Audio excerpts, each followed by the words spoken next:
Très bien. Eh bien, écoutez, je suis ravie de prêter ma voix à de si beaux textes. Donc, pour les trois auteurs, pour les auteurs ici présents et pour moi-même ensuite. Mais on va déjà commencer par ces messieurs. On va le faire à l'inverse. C'est la modernité. Donc là, je commence par les hommes. Par contre, je ne sais pas par lequel je commence. Est-ce que vous avez une préférence, messieurs? Je commence par quel texte? Eh bien, Pierre, Michel. On va le faire dans cet ordre-là. Ok, très bien. Alors, donc je vais d'abord vous lire des extraits des poèmes de Pierre Esch-Ardour. Ça s'appelle donc, le recueil s'appelle L'imprédictible livre, donc, publié aux éditions Floem en juillet 2025.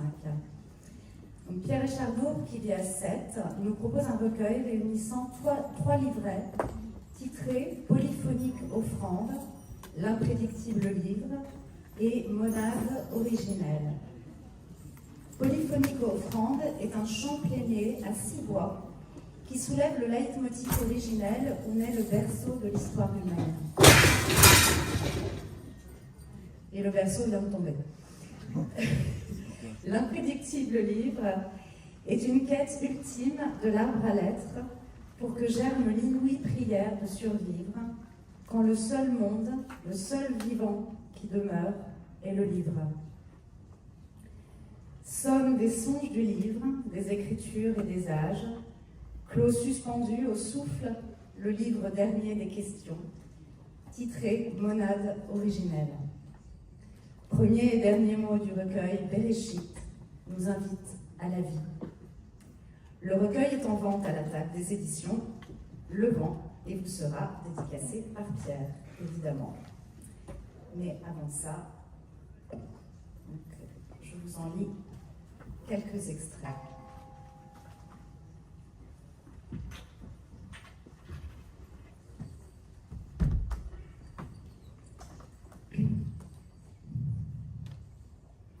Tabour, nombril, dégrave sa voix, sa soif d'étoiles, où erre notre secret.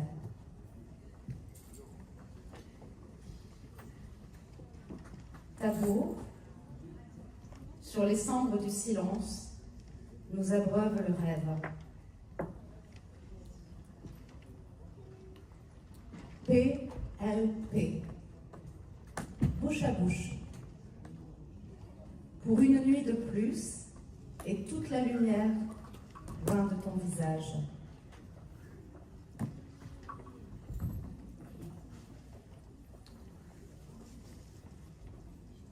Sode, secret, j'adore ce mot. Ça, c'est pas dans le texte, hein, c'est moi qui l'ai rajouté. Enfant du nom des lendemains, passeur de l'autre bord, entre vide et absence, éclair enténébré, la pénombre, l'exil.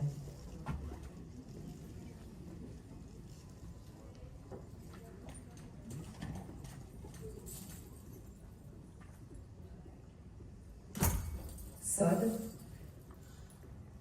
renaître dès l'origine du passé, esquisser la trouée en le verbe reflet, agréger les hiatus d'éclipse, asseoir, affilier enfin les crocs de liberté.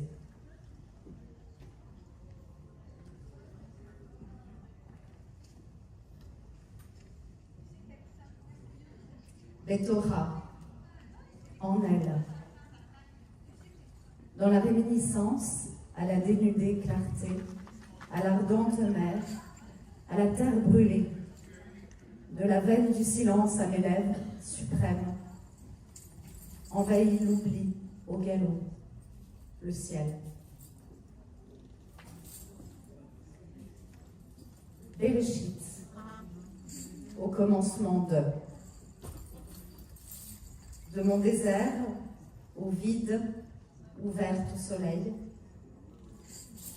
des resserrées rues aux étanches portes, des closes fenêtres au silence des heures, pèse lesté de bleu l'immobilité du vent.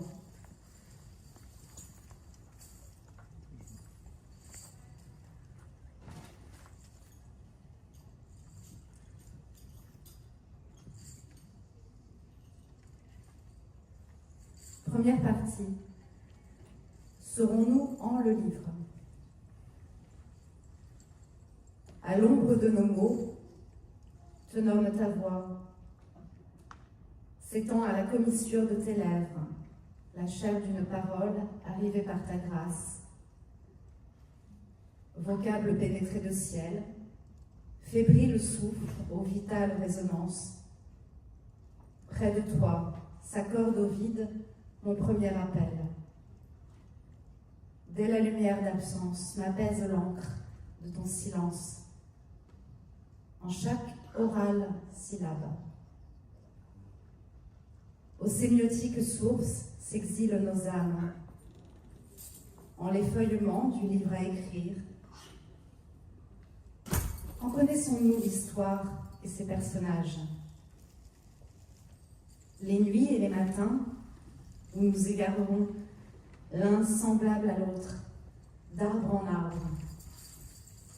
Le tien éveille ma vie.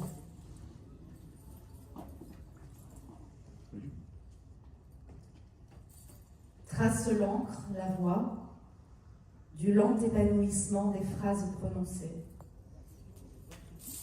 De ton jardin germe le nom de fleurs au parfum d'exil. Depuis le monde des pierres témoigne le vent, la jouvence, que le ciel ensemencera sur nos silencieuses pages. Chaque nuit échappe à la nuit. Viens, en ma parole, édifier le vocable de mots élus. Donne de ta voix pour vernisser le roc et réinventer les cris. Survivra en nos mots la source d'exister, débondant l'alphabet pour émanciper la parole.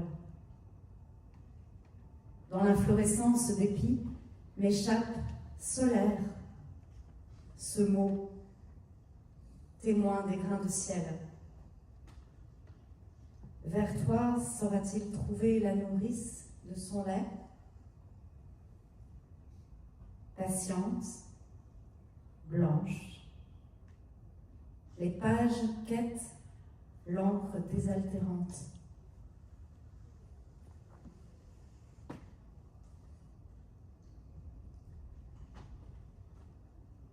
Ne naîtra pas chaque mot d'une côte du précédent, mais bien à son côté. Tout d'abord pour l'aimer. De l'inéluctable mémoire sur la page manquante, à la nuit s'accrochera le visage des pierres. Or, notre livre, embaumé de ses draps, se levera en les pages ta voix au premier mot acquis à l'insonorité. N'aie pas oublié le silence. Ouvriront tes mains le livre par-delà le livre, révélé par ta bouche, en chaque page, éclora ton visage, au-delà des poèmes. Indicible sente des mots ancrés, est errance dévisagée, le chant. Fardés d'histoire, nos visages esquisseront l'imaginaire. S'endormira près de toi ma mémoire épinglée à la nuit. Quel mot, avant le premier mot, dévoilera son sens?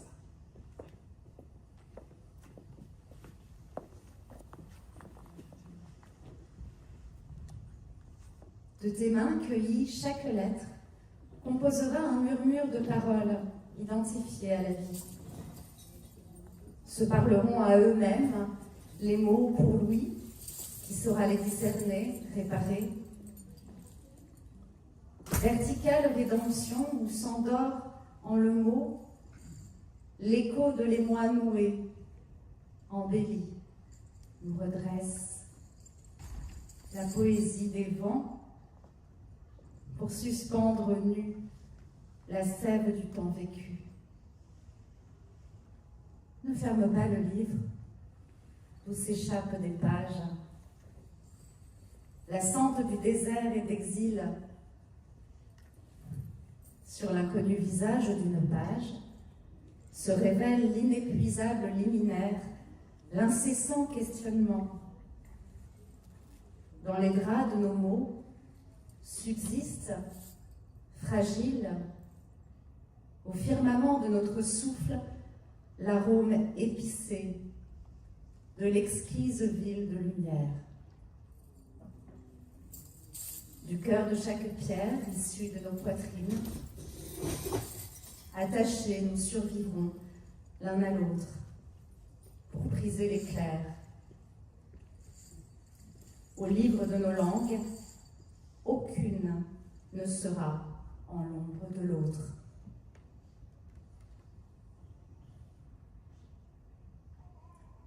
Par-delà l'inconscience de nos sensibilités, s'abstrait souterrain, l'équilibre cristallin,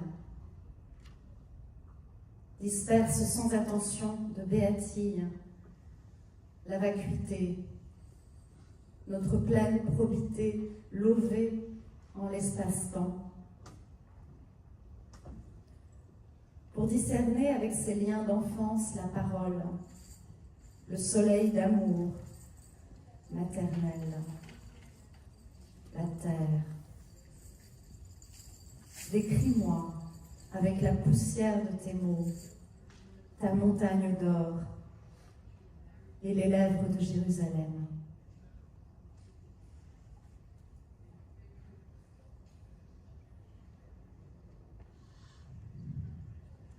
Sur la diaphane page, guide ton empreinte, la boussole du silence. Se mire en l'imprésence, l'intime écrit du premier mot. Jusqu'au sommet du livre, s'agrippent mes vocables à l'éclat de l'obscur. Buvons la nuit par les brèches de la terre. Nous devance la parole sous le dais de l'arche. Loué sois-tu qui m'es resté. En l'éther de tes yeux nus, en mes nœuds et sorgues, migre la litescence de ton sélénite visage. Aux immolées paroles, à la chevelure poudroyante, mêlée à la dérobée du silence, migre l'envol de nos pas, par-delà le fond du ciel.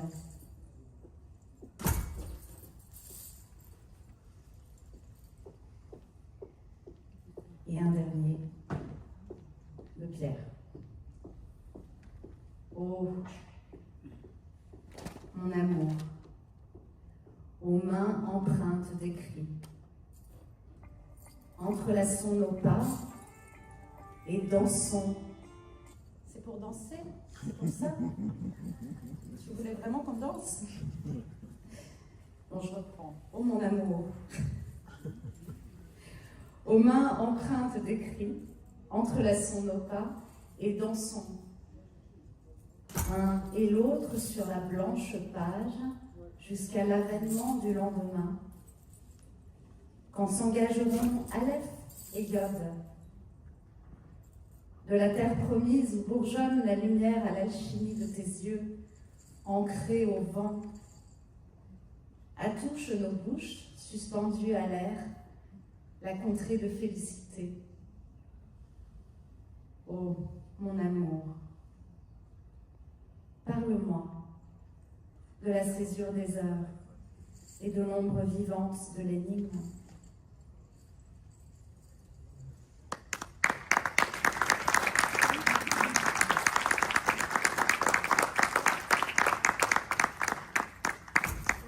Merci. Je continue ou les auteurs veulent faire une petite interruption? Non. Très bien. Alors, Michel. On va lire Michel et également Ronnie Sommeck, puisqu'il y a deux auteurs dans ce livre, Contre-champ et Poèmes complices, publiés aux éditions Le Vent en novembre 2025. Le poète israélien Ronnie Sommeck et le montpelliérain Michel Eckart-Elial, son traducteur, ont uni leurs plumes pour nous proposer une comptine, un conte poétique, complice de rêves et de personnages magiques, puisant au palier des histoires, le bonheur de dire et de chanter. Les deux poètes nous invitent aussi à soulever, dans le mystère de l'invitation au voyage, les voiles de l'évasion et, ce faisant, à réenchanter un monde bien réel. On se souvient des mots de Théodore Herzl quand il imaginait la création de l'État d'Israël. Si vous le voulez, ce ne sera pas une légende. C'est ce même propos que nous allons maintenant reprendre pour imaginer ensemble un autre pays, le pays de la poésie. Le recueil est orné de magnifiques dessins de Ronnie Sommeck. Il est en vente à la table des éditions Le Vent et vous sera dédicacé par Michel.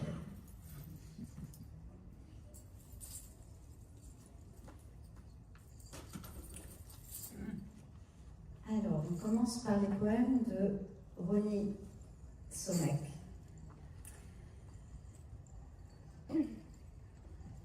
Le premier s'appelle La Petite Sirène et il est dédié à Noah Chakarji. J'aurais pu commencer ma vie, épaule sous le cou en bronze de la Petite Sirène à Copenhague. Là, devant les vagues qui picorent de jalousie le béton de la jetée, il y aurait eu des oiseaux qui replient leurs ailes sur moi, en oubliant un instant l'envie de voler. Mais je suis née à Bagdad, et mon épaule se courbe comme le Tigre ou l'Euphrate, où j'aurais pu lancer les lignes et rester pour l'éternité amoureux des poissons d'or.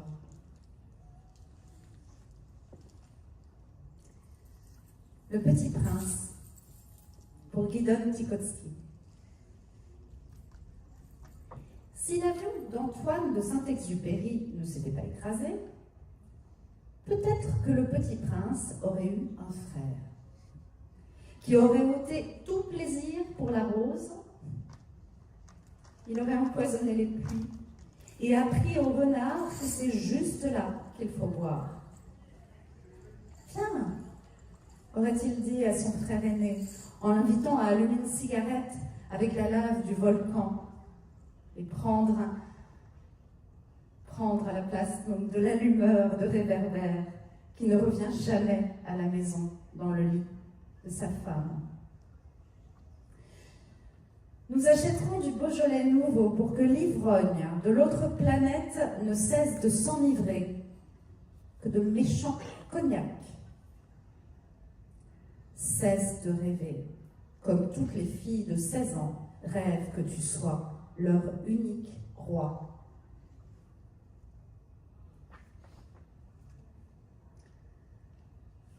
Le chat botté, pour Yigal Schwartz. Dommage que ce soit un chat, et non pas une chatte. Si les talons aiguilles auraient pu remplacer les bottes, la fourrure eût été plus sensuelle.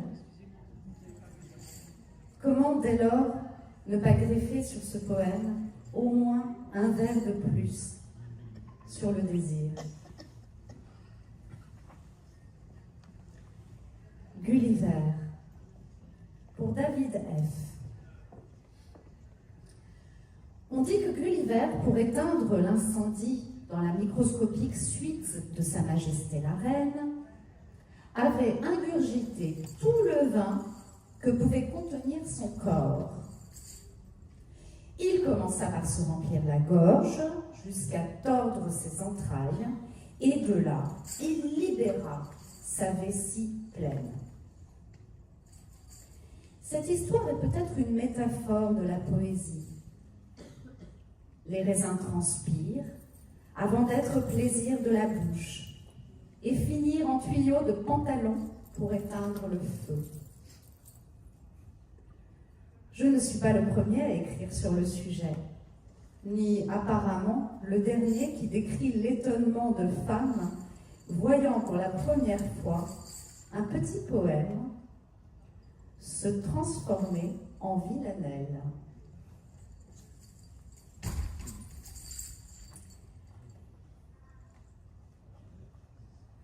Place au poème de Michel Eckart-Elial, ici présent. Le tunnel. Y aura-t-il encore d'autres matins où on recommencera à exister et à imaginer d'autres matins qui naissent des tunnels de la nuit? Quel cercle de feu et de fer étrangle les soleils de minuit sous d'épaisses forêts de silence? Quand ils eurent dansé, ils recherchèrent les traces de leurs rêves, enterrés comme les mains de la vie. Charbon était devenu leur frère.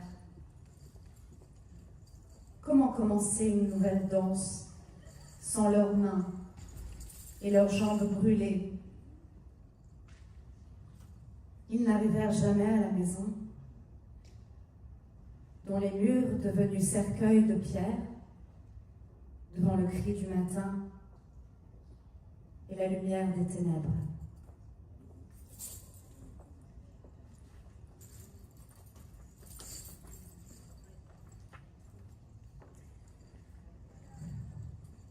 Sur un air de Guillaume Apollinaire, pour Sol Mathia Eben.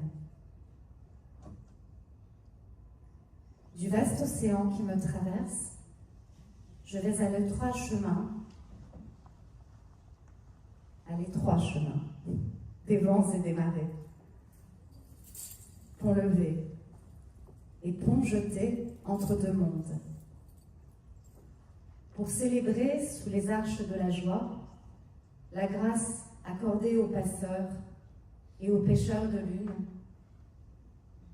aux rêves d'écume sans navire, ni pirates, ni horizon folâtre. Sur le pont d'Avignon, on y danse tous en rond. Belles dames et amis du temps jadis.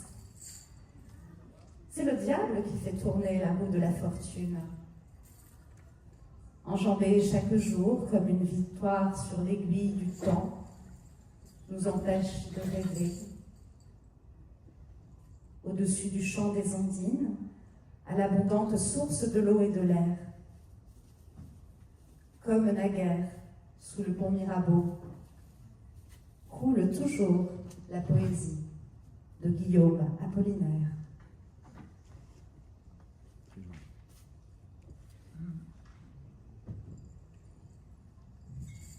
Petite histoire de Myriam et de la lumière. Pour Carmi.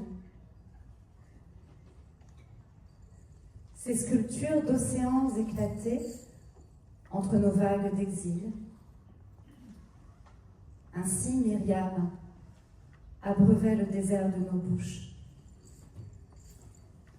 Dans quel puits as-tu porté le secret de la langue ancienne pour que ton nom glisse comme une aile sur la tempe des jours?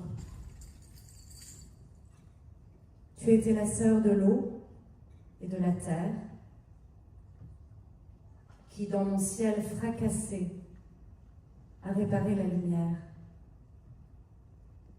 Au commencement du premier mot qui a fleuri pour éclairer la terre.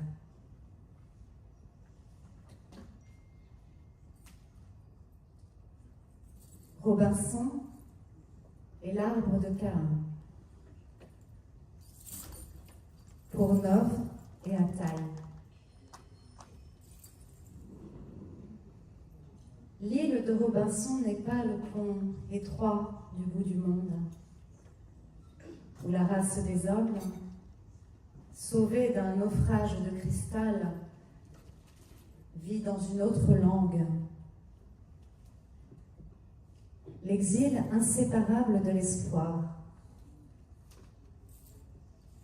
Comment faire mes adieux au vieil océan de l'histoire, sentinelle du jour et de la nuit, pour sortir de la caverne sous une pluie de soleil et redevenir en échange d'un peu d'or un homme juste dans l'île, sous l'ombre de l'arbre de Caïn.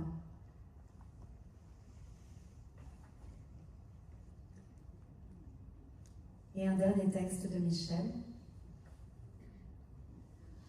Lou, que veux-tu? Pour Cornélia. À trop crier au loup, on finit par être dévoré. Mais faut-il pour autant le laisser entrer dans la bergerie des hommes? La peur mérite-t-elle tous les mots jusqu'à absoudre de cordiales vocalises?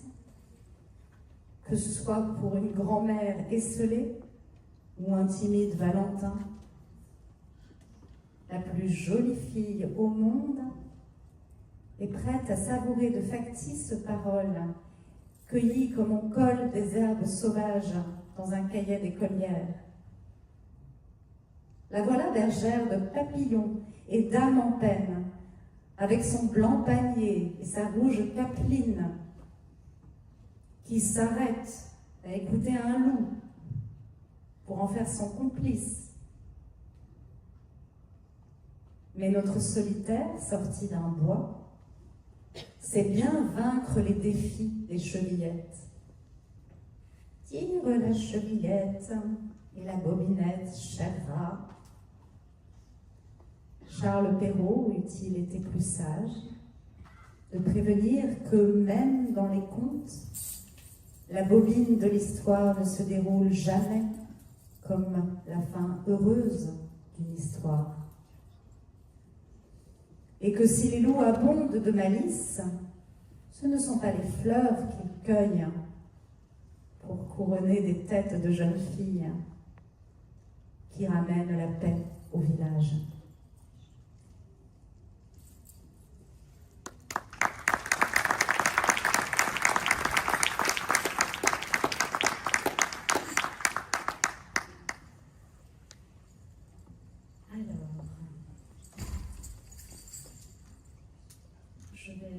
Saïd. Présenter Saïd, faire une présentation. Saïd lira ses propres textes, donc je vous lis juste quelques extraits de la préface de son livre qui a été écrit par Marc Wetzel. Qui est là. Et après, Saïd lira ses textes, et après je reviendrai pour vous lire un texte de mon livre, peut-être deux, mais on verra selon le temps. Mais en tout cas, au moins un, ça c'est certain. Mais d'abord, le livre de Saïd. C'est un recueil conçu sur un lit d'hôpital, dicté au téléphone par quelqu'un de très affaibli. Une main malade risque d'être perdue. Ce n'est donc pas un texte drôle, divertissant. Ce n'est pas l'heure d'avoir de l'humour, de feindre de se réjouir, de rire ou de faire rire. Car ce qui arrive, c'est la fin. Alors c'est grave, et le ton est grave. Ce n'est donc pas non plus un texte virtuose, mais un texte laborieux et modeste.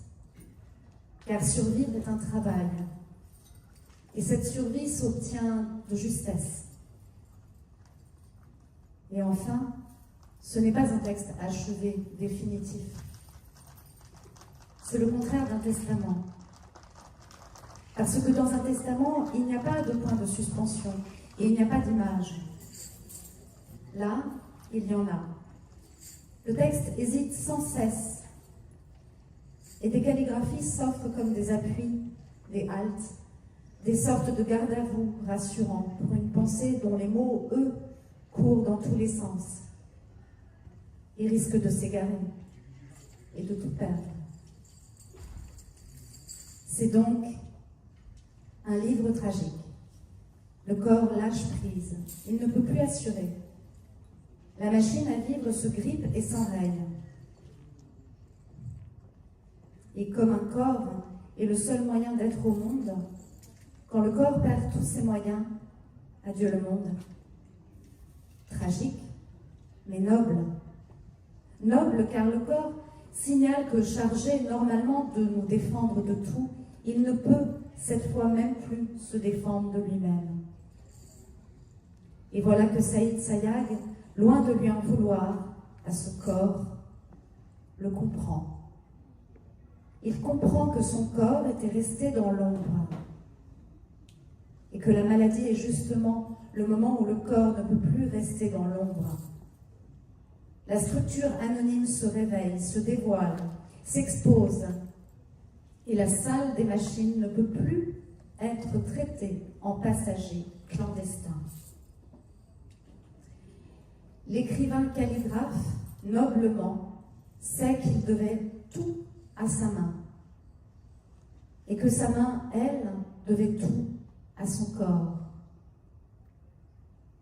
et que ce corps le fonde et le dépasse. La noblesse, c'est alors la fidélité à ce qui nous fonde et l'hommage rendu à ce qui nous dépasse. Noble veut dire bien né, et ce texte est vraiment bien né. Il est là où la valeur et le mérite se trouvent, dans la souffrance, dans l'urgence, dans la gratitude, dans la confiance. Ce livre est profond, car c'est justement cette ombre difficile que ce texte chante et que ces calligraphies célèbrent.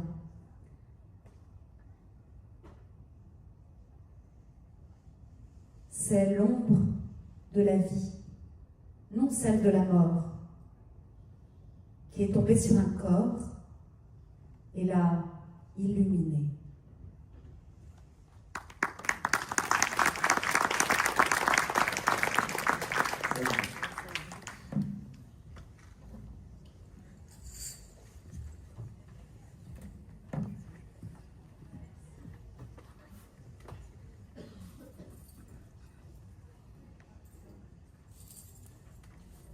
Alors, je rappelle que le texte est bilingue, il est en arabe et en français.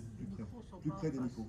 Je vous demanderai de me pardonner si je lis quelques textes en arabe. Au contraire. Je serais très heureux d'entendre la musicalité. Merci beaucoup.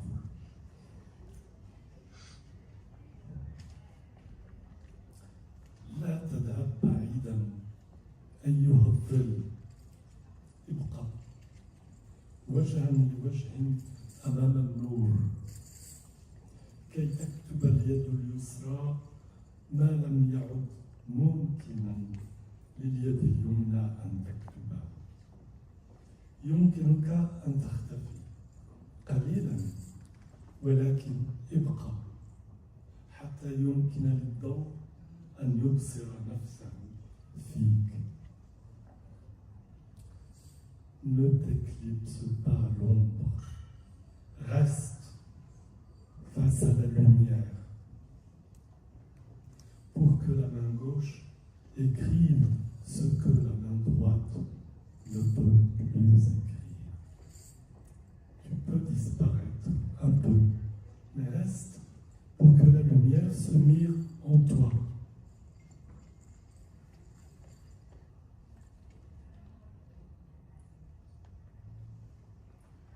Au crépuscule, je sens que je ressemble à mon ombre. Et je sens que le souffle discret s'immisce dans les vestiges de la main morte. Pour ressurgir dans ce qui sera la main survivante. Je revois sans trembler, ramper les vieux rêves noirs comme des serpents qui vont se cacher sous l'ombre glacée. Je n'en ai aucune crainte. Les cauchemars et les rêves sont les deux faces de la même ombre.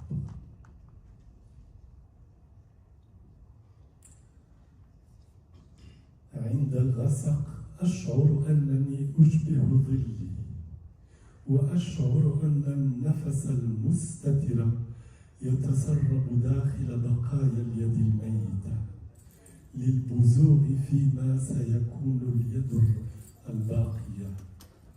أرى مرة أخرى دون أدنى ارتعاش زحف الأحلام السوداء القديمة مثل ثعابين تسعى للاختفاء تحت الظل المتجمد. لا أخشى من ذلك شيئا، فالكوابيس والأحلام وجهان لنفس الظل.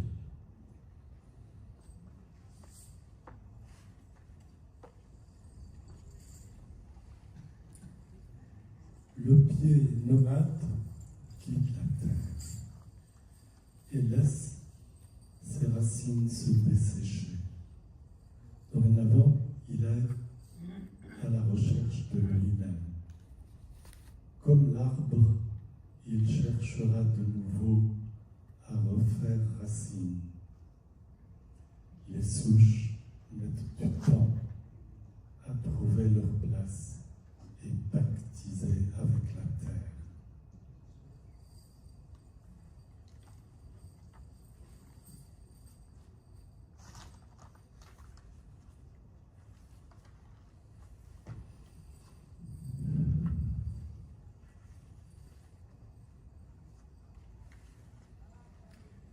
Les rayons orpheux embrasent les branches argent du peuplier.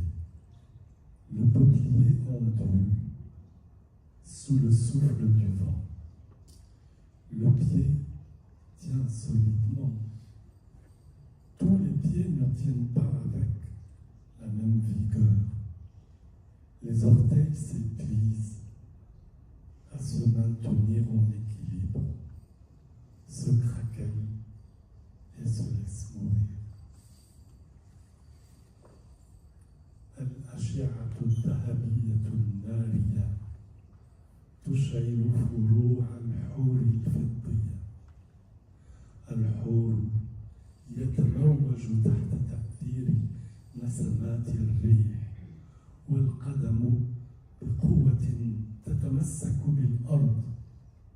كل الأقدام لا تتمسك بنفس القوة، والأصابع تنفذ طاقتها وهي تحاول الصمود متوازنة فتشق وتسلم نفسها للموت.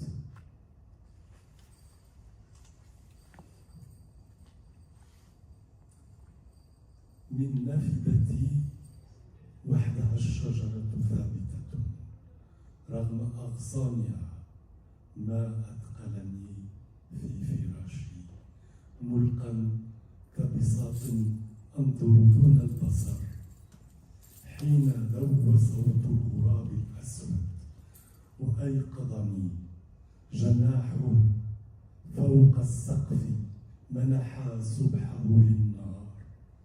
حبذا لو ما بلغت الكلمات المساء إلا إذا رسمت هذا اليوم بالبياض فوق زجاجة نافذة. De ma fenêtre, seul et stable l'arbre, en dépit de ses branches qui bataillent. Je suis lourd dans mon lit, je suis plat. Je regarde sans la vue. Soudain, le cri noir du corbeau me réveille. Ses ailes sur le toit donne au jour son matin. Puissent les mots n'arriver au soir que s'ils peignent ce jour blanc sur la vitre.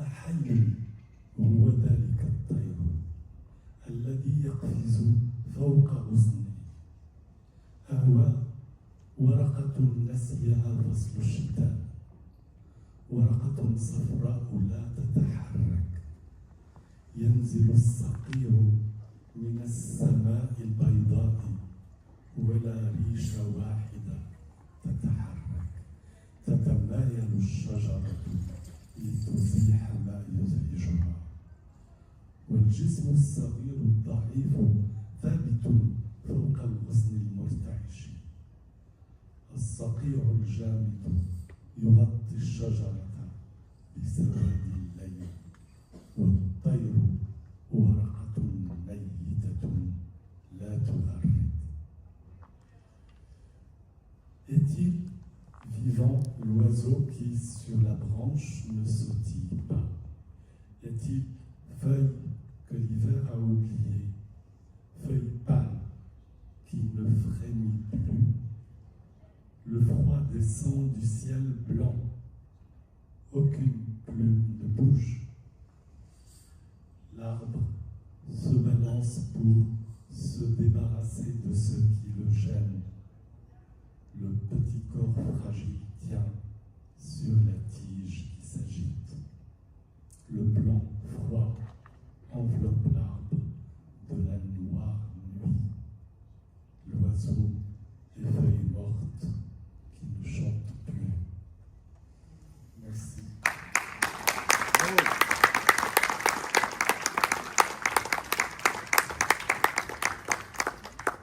Claire. One last. Alors, comme j'ai l'honneur de lire en dernier, j'ai eu l'honneur de lire tous ces très beaux textes. Et ce que j'ai entendu, donc, mon livre s'appelle « Tu seras une lettre ».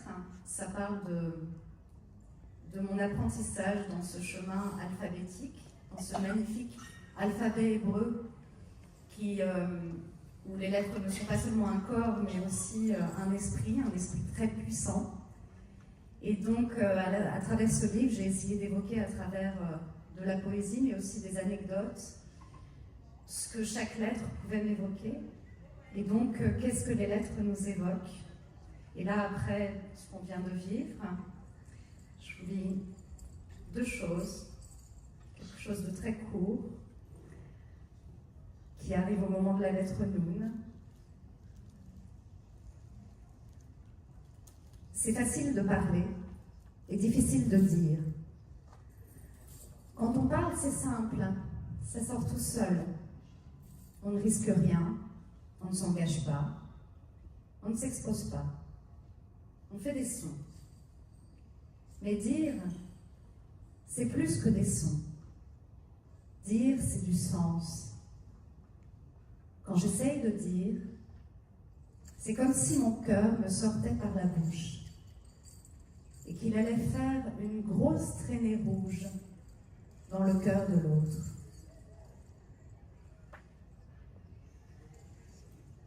Et donc, puisque j'ai aussi l'honneur d'être la seule femme au milieu de ces hommes talentueux, je vais lire un texte de femme.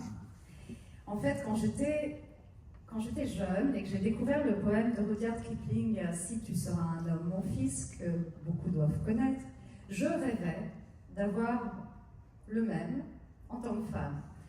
Sauf qu'à l'époque, je ne pensais pas que j'allais l'écrire. Alors, il y a d'autres femmes qui l'ont écrit, je ne suis pas la seule à avoir fait ce vis-à-vis. Mais là, je vais vous lire le mien, puisque c'est mon temps de parole à moi. Vous irez découvrir les autres après.